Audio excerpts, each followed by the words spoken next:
Os socialistas recoñecen non estar sorprendidos co borrador dos orzamentos da Xunta para o ano que ven, din que de novo o Executivo galego se esquece das necesidades da comarca de Caldas. Entre as principais eivas, a mellora da sanidade pública na comarca e unha actuación urxente no UMIA. Por alcalde de Caldas, esta reivindicación é extensiva ao conxunto dos ríos galegos. Ten necesidades de todo tipo, no cauce, nas ribeiras, no leito, en fin, é na totalidade.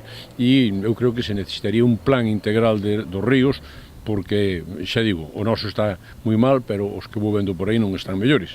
E, polo tanto, faría falta unha política integral con respecto do río. O alcalde de Cuntis lamenta que a súa localidade nin apareza no borrador autonómico. Manuel Campos asegura que pro impulso do sector industrial na vila a Xunta nin está, nin se lle espera. Tema de solo industrial que no Concello de Cuntis, e Gonzalo sabe moi ben, estamos traballando directamente co Goberno do Estado para poder dotar a Cuntis un polígono industrial cando a competencia é totalmente industrial, é totalmente autonómica, e temos que acudir ao Estado para que atenda as necesidades dos concellos. Tanto o alcalde de Cuntis como de Caldas coinciden na necesidade de rematar a concentración parcelaria en ambos municipios, din que é fundamental pro asentamento de poboación no rural. Os rexedores trasladaronlle estas cuestións ao secretario xeral dos socialistas galegos, Gonzalo Caballero, acusa a Feijóo de non cumprir coa cidadanía. O goberno de Feijóo, durante 11 anos ao frente da Xunta de Galicia, deulle as costas aos veciños e as veciñas de Cuntis e aos veciños e as veciñas de Caldas.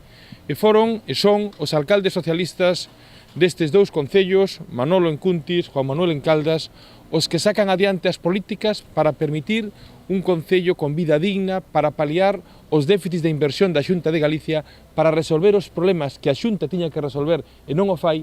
Ali están dous alcaldes de referencia do socialismo galego loitando polos seus concellos. Todas as reivindicacións dos socialistas na comarca serán trasladadas agora ao grupo do PSD no Parlamento galego para presentar as correspondentes emendas.